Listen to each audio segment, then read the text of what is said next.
Everyone speed 3. That's fast. Time out. All Stop right. it, man. Stop it. Okay.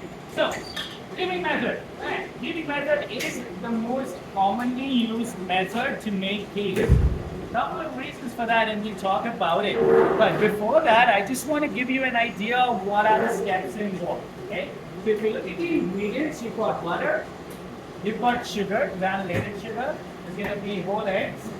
Alright, those are your first few ingredients. Then got buttermilk. There's pastry flour, butter extract, vanilla, salt, baking powder, and baking soda. Right? So ingredients are very similar to the two-stage method that we did a couple of days ago. But the process is very, very different. Okay?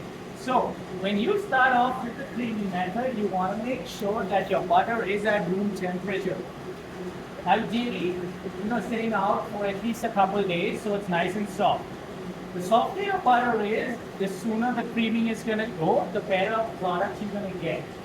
If you forget for some reason to pull butter out and you have to use whole butter, you can just put it in the microwave, soften it up. Don't melt it, just soften it up. Okay? So when we talk about the creaming method, the reason why it is one of the best methods because the texture of the cake from a creaming method is the most moist compared to any of the high-fat cake methods. Okay? When you eat the sour cream cake that we made, right, you're gonna feel it a little bit dense. But with the creaming method, you will feel it's a lot softer. It almost has that melt in your mouth kind of a feel. The reason being, when you mix the creaming method, you are going to cream your butter and your sugar together. So you're trapping some air in that butter and sugar mix, which in turn makes your cakes moister and soft. Okay? So the reason I had you start your creaming with just the butter is because it does take a little while. It's a little colder today. So what you're looking to do is to just soften up your butter where it's got really nice creamy texture. At that point, we're gonna add the sugar in there and mix it. Okay? Now, so when you go back to here, you can all add your sugar in and start off the next step. Okay? When you sorry. Yes. Yeah, 4 maybe I'll go up to 5. Okay, so 5 speed, 5 is what I'm gonna keep it at. And I'm going to let it keep mixing. So, as that is mixing now, with that creaming action, it's going to trap some of that air into it. Okay? With the creaming method, you're going to have to show a little bit of patience. There's no ways for you to rush it. Okay? So, the texture of my butter is something like this now, where it's just gradually begun to mix. Right, this is too early. I cannot move on unless and until it's really nice and smooth. Okay? So you're gonna have to be patient with that. Move that up to 5, then let that keep mixing. Okay, so as we are waiting, we'll talk a little bit about why is it the most commonly used method. So one, because it's got the texture of the cake is better than any other high-fat cake method. Okay? Also, with the creaming method, it's relatively easy to do. When you are working with a larger batch, bigger batch, it's more consistent to work with. Okay?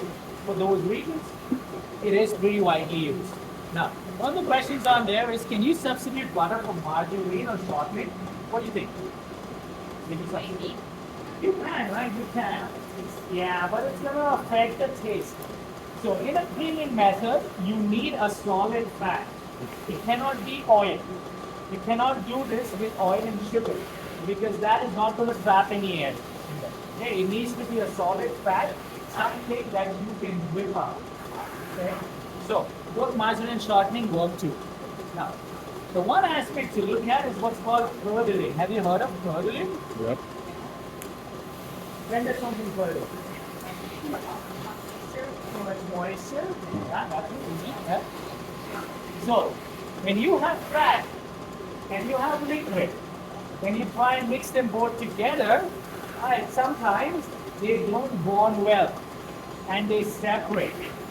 So you see the fat floating inside the water.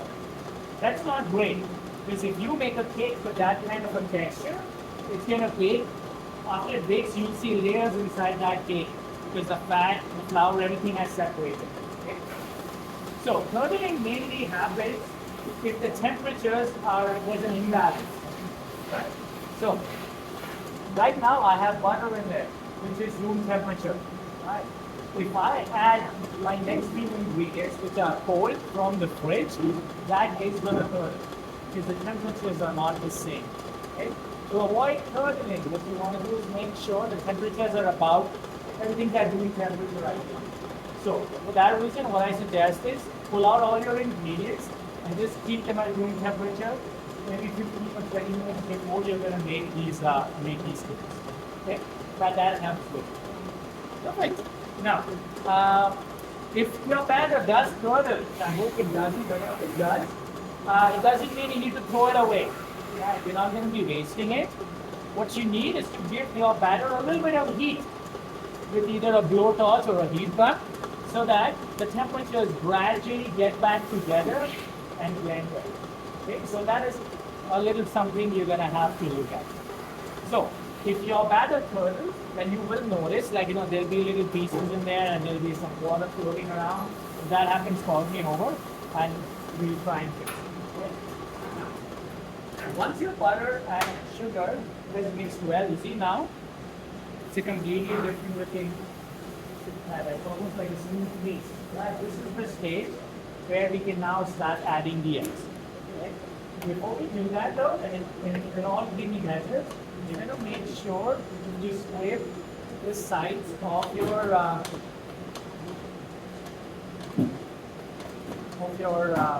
mixing bowl.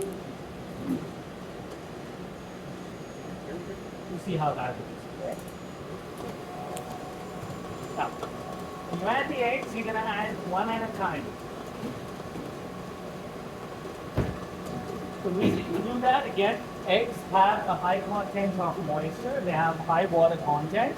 When you're trying to mix eggs and water and fat together, the slower, the better, because that way it can blend well together. If you add the eggs too often or too quickly, your batter is going to burn. Okay? So try and avoid that early. What you're looking for essentially is for all the eggs to be dissolved. You shouldn't see anything in that. That's all you're doing. Okay?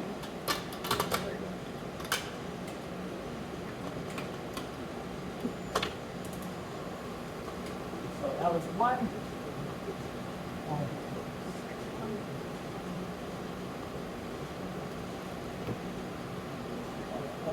Going. Perfect. Now, next question is what if I have lumps in my batter? So couple of reasons that you're going to probably have lumps in your batter. One is if you don't sift the dry ingredients together. Right, that's going to happen. So make sure you sift them well. Second reason is if your butter is too cold and you rush the initial steps where your butter is not blended well with sugar, you're going to find little chunks of butter in there. And that is not going to be good for the texture. Okay? So those are the key things you want to be mindful about. Top it, set it.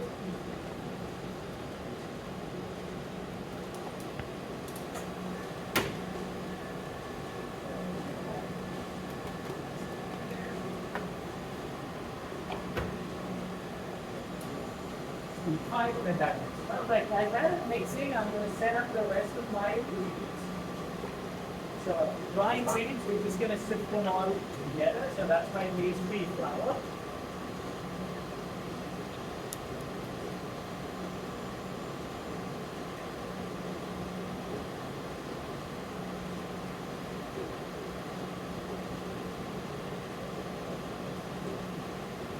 Baking powder, baking soda, and salt. Fry. Now, the almond extract, you can just mix it along with the buttermilk and also the vanilla. Those three will just be mixed together.